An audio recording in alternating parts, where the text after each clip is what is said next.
Hello friends, welcome back to our channel Gana's kitchen.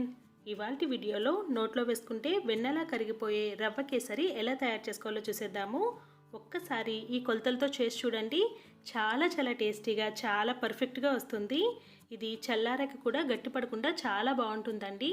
మీరు sweet తినాలి అనుకున్నప్పుడు కానీ, లేదంటే దేవుడికి నైవేద్యంగా పెట్టాలనుకున్నప్పుడు కానీ కేవలం 10 నిమిషాల్లోనే చాలా ఈజీగా కూడా ప్రిపేర్ చేసుకోవచ్చు. మరి దీని తయారీ విధానం ఏంటో చూసేద్దామా. ముందుగా స్టవ్ మీద కడాయి పెట్టుకొని ఇందులోకి మనం అరకప్పు నెయ్యిని తీసుకోవాలి. అరకప్పు నెయ్యి ఒకేసారి వేసుకోకుండా కొద్దిగా వేసుకొని మిగిలిన నెయ్యిని పక్కన పెట్టుకోండి. నెయ్యి వేడిగా అయిన తర్వాత ఇందులోకి కొన్ని జీడిపప్పు అలాగే బాదం పప్పు వేసుకొని లో ఫ్లేమ్ మీద దోరగా వేయించుకోవాలి. ఇవి కొంచెం వేగిన తర్వాత ఇందులోకి కొన్ని కిస్మిస్ కూడా వేసుకొని వేయించుకోవాలి.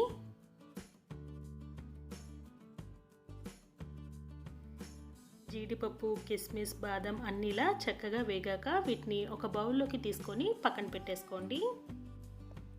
ఇప్పుడు ఇదే నెయ్యిలోకి అరకప్పు బొంబాయి రవ్వను వేసుకోండి.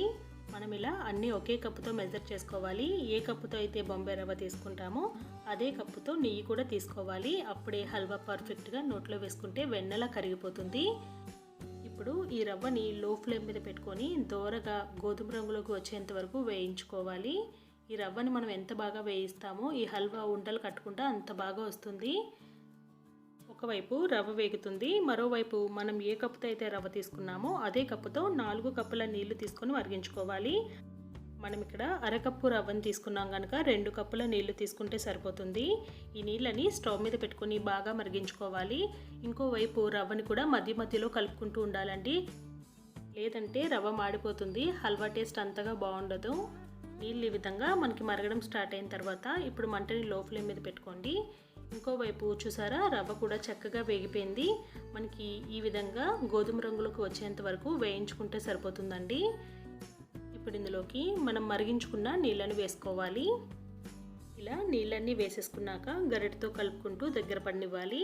మనం ఇక్కడ రవ్వ చక్కగా వేయించుకున్నాము, అలాగే నీళ్లు కూడా బాగా మరిగించినవే వేసాం కనుక మ్యాక్సిమం ఉండలు కట్టకుండా ఇలా స్మూత్ టెక్స్చర్ వస్తుందండి.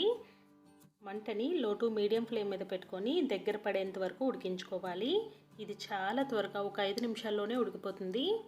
చూసారు కదా, మనకి కన్సిస్టెన్సీ అన్నది ఈ విధంగా రావాలి. ఇప్పుడు ఇందులోకి మీకు నచ్చితే ఫుడ్ కలర్ని యాడ్ చేసుకోవచ్చు, లేదంటే ఇది పూర్తిగా ఆప్షనల్ మాత్రమేనండి.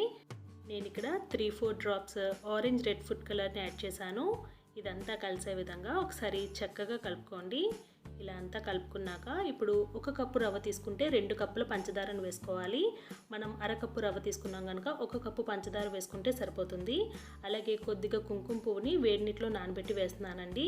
ఇదంతా కలిసే విధంగా ఒకసారి చక్కగా కలుపుకోవాలి. ఈ పంచదార మొత్తం కరిగేంత వరకు ఒక 2-3 నిమిషాల పాటు లో ఫ్లేమ్ మీదే ఉడికించుకోవాలి. పంచదార పూర్తిగా కరిగిన తర్వాత కన్సిస్టెన్సీ ఈ విధంగా కొద్దిగా పల్చపడుతుంది. దీన్ని లో ఫ్లేమ్ మీద పెట్టి ఉడికించుకోవాలి. ఇప్పుడు ఇందులోకి 1/2 టీ స్పూన్ యాలకుల పొడిని వేసుకొని కలుపుకోండి.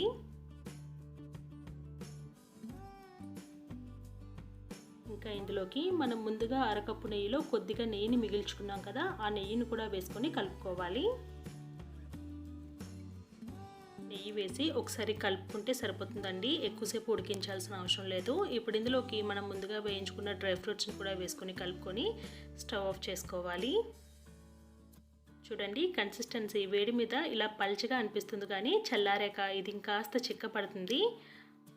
ఈ కన్సిస్టెన్సీలో ఉండేటప్పుడు మాత్రమే మనం స్టవ్ ఆఫ్ చేసుకొని దీన్ని పక్కన పెట్టి కొద్దిసేపు చల్లారనివ్వండి. నేను ఇక్కడ రవ్వ కేసరి కొద్దిగా చల్లారాక చూపిస్తున్నాను చూడండి. చూసారా ఎంత స్మూత్ టెక్స్చర్తో ఉందో. నోట్లో వేసుకుంటే వెన్నెలా ఇట్టే కరిగిపోతుంది. కేవలం 10-15 నిమిషాల్లోనే ఈజీగా ప్రిపేర్ చేసుకోవచ్చు. ఈ కొలతలతో ఒకసారి మీరు కూడా తప్పకుండా ట్రై చేసి మీకు ఎలా కుదిరింది అన్నది మీ అమూల్యమైన ఫీడ్బ్యాక్ని మాతో కామెంట్స్లో తెలియజేయండి. మీకు కనుక ఈ వీడియో నచ్చినట్టయితే ప్లీజ్ లైక్ చేసి షేర్ చేయండి. మరిన్ని టేస్టీ రెసిపీస్ కోసం గనాస్ కిచెన్ ఛానల్ని సబ్స్క్రైబ్ చేసుకొని పక్కనే ఉన్న గంట సింబల్ని యాక్టివేట్ చేసుకోండి. దీనివల్ల మేము పెట్టే లేటెస్ట్ వీడియోస్ అన్నీ మీకు నోటిఫికేషన్గా వచ్చేస్తాయి. Thank you for watching this video.